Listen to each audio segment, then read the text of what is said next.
சொல்றான், சிவபெருமானை விட ஒரு பெரிய தெய்வம் உலகத்துல யாருமே கிடையாது. அவன் யமனையும் உதப்பா, பெரம்பலாவும் அடி வாங்குவான். மாணிக்க வாசகருக்காக பெரம்பல அடி வாங்குற தெய்வம், யமனையே உதைக்கிற கடவுள் மாணிக்க வாசகருக்காக பெரம்பல அடி வாங்குறார். பிட்டுக்கு மண் சுமந்து பெரம்படிப்பட்ட ஈசன் மதுரை வீதியில வளையல் வித்தார். வளையல் வாங்கலையோ வளையல்னு சிவபெருமான் மாணிக்க வாசகருக்காக வளையல் வித்தார். பன்றிக்கு பால் கொடுத்தார். கேவலம் பன்றிக்கு பால் கொடுத்த எங்கள் பரமன் அறிவார், எம்பிரான் ஆவாரேங்கிற. மானுக்கு பால் கொடுத்த பரமன் எங்கள் ஈசன்.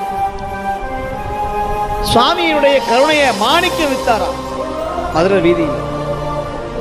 இப்படியெல்லாம் 64 திருவிளையாடல் செய்த அற்புதம் நம்முடைய சிவன். ஏழை பங்காளன். அந்த பெருமானை எளிமையா அடையணும்னா தேவார சிவபுராணம் சொல்லணும்.